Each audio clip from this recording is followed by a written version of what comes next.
آپ سمجھ رہے ہوگے کہ امام حسین پاک کو اگر کوئی گالی دے، ماں کی گالی دے، باپ کی گالی دے، بہن بھائی کی گالی دے، تو وہی امام حسین پاک سے نفرت کرنے والا، امام حسین پاک کو ناراض کرنے والا۔ پیارے سنو، اگر جو شریعت کے خلاف اگر کام کرے اور حسین پاک کے نعرے لگائے، ہری پٹی چاہے سر سے باندھ لے، گردن میں باندھ لے، کمر میں باندھ لے، اور ناپاک انسان اگر امام حسین پاک کے نعرے لگائے، نمازیں نہ پڑھے، شریعت کے قریب نہ ہو، تو امام حسین اس سے راضی نہیں ہو سکتے۔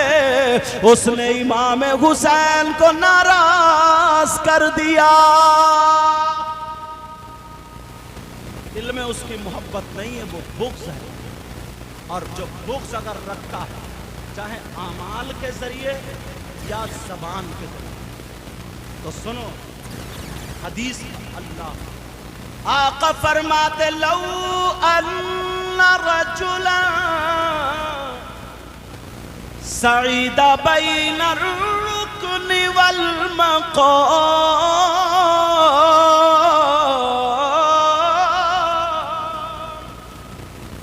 فصلى وصام ثم مات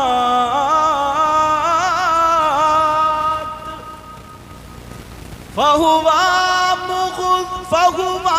مبغض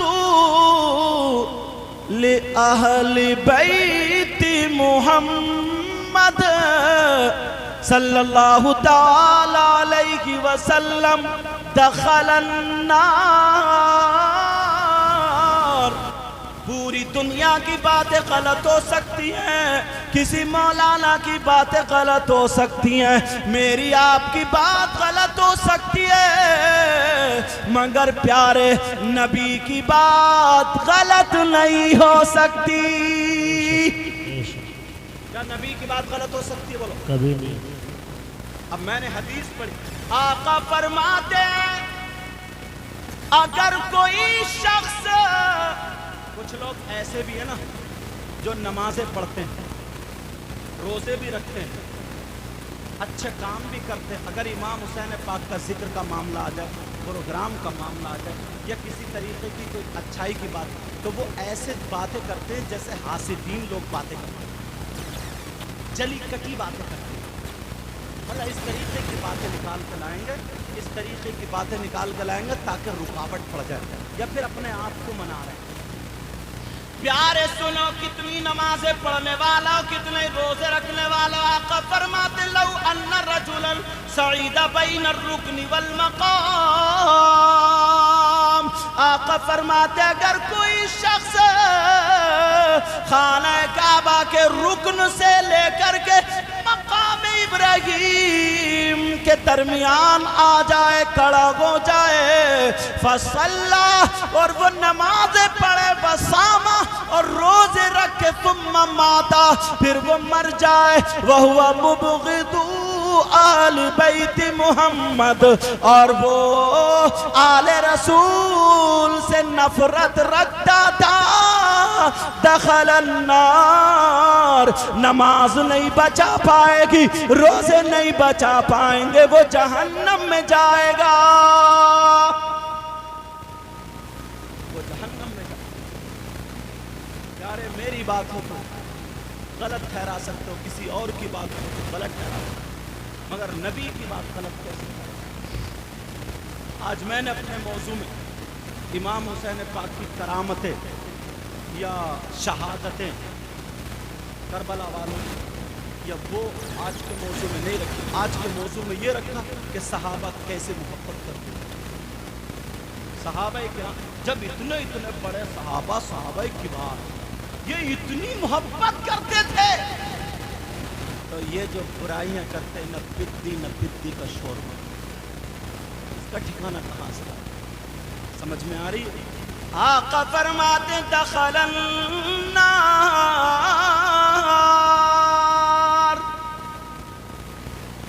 اور جو حدیث کا جملہ مفتی جلیل صاحب نے آخر میں کہا، معلوم ہے کس وقت پہ تھا؟